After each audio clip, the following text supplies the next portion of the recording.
Thank you, Mr. Chairman. And first, before I give remarks in response on the topic of our hearing today, I will note that we are now 11 days away, 11 days and perhaps 14 hours from what would be a government shutdown without a continuing resolution passing the House and passing the Senate. It is unfortunate that the Speaker and his leadership team have been spinning their wheels and wasting all of our time on a Republican-only approach, which failed miserably on the House floor last night. I again urge the Speaker and his leadership team to work with Democrats, both in the House and the Senate, so that we can avoid a costly and completely unnecessary government shutdown and we can do the work of the American people.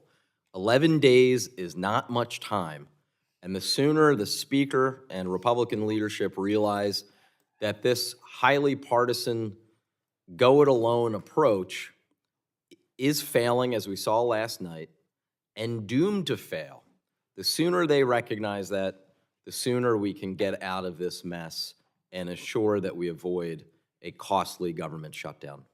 Now, on the topic at hand of the hearing, I appreciate the opportunity to have a hearing to celebrate the many successes of this administration when it comes to energy. Here is a fact. Under the Biden-Harris administration, our total energy production is now at an all-time high, exceeding domestic consumption by a record amount. This may be an inconvenient fact for some, but under President Biden and Vice President Harris, we are now producing more oil than ever before, more than Russia, more than Saudi Arabia, and more than any other country on earth. In my home state, the Commonwealth of Pennsylvania, we've produced more natural gas over the last 3 years than any time before it. The reality is, under President Biden and Vice President Harris, the United States is achieving energy independence. Specifically on the price of gas, I just checked this morning, wanted to make sure I had up-to-date figures.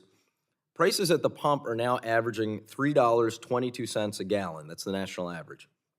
That is almost 70 cents below where it was a year ago. In real dollars, that is actually far below where we were about 15, 16 years ago during the tail end of the Bush administration. I would also point out that the price of oil obviously surged after Vladimir Putin's unjustified and illegal invasion of Ukraine. But because of actions this administration has taken, as well as our European allies, I'm proud to say a barrel of oil today costs roughly 1/2 of what it did following Putin's invasion.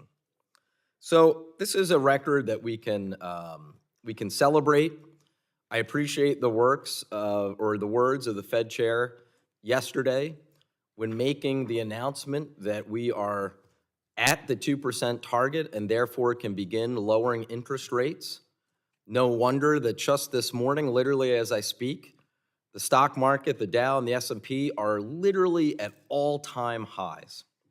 The reality is clear.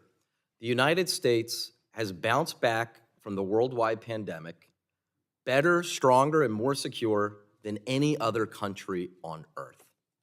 Now, when we look at that record of success, we need to recognize it is under threat.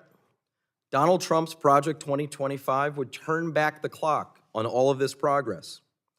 Trump reportedly asked Big Oil for $1 billion in campaign contributions, and his Project 2025 makes it perfectly clear what they would be getting in return.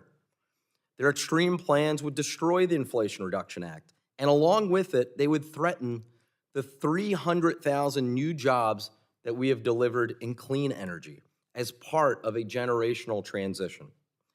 They would rip away the tax credits that are saving families money on their energy bills right now. They would gut the EPA and force out our children to drink dirtier water and breathe more polluted air.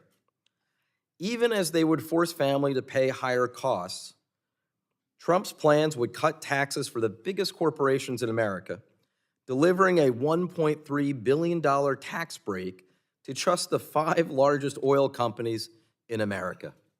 American families cannot afford this dangerous agenda. So, Mr. Chairman, I thank you again and look forward to listening to our witnesses as well as our colleagues, and I yield back.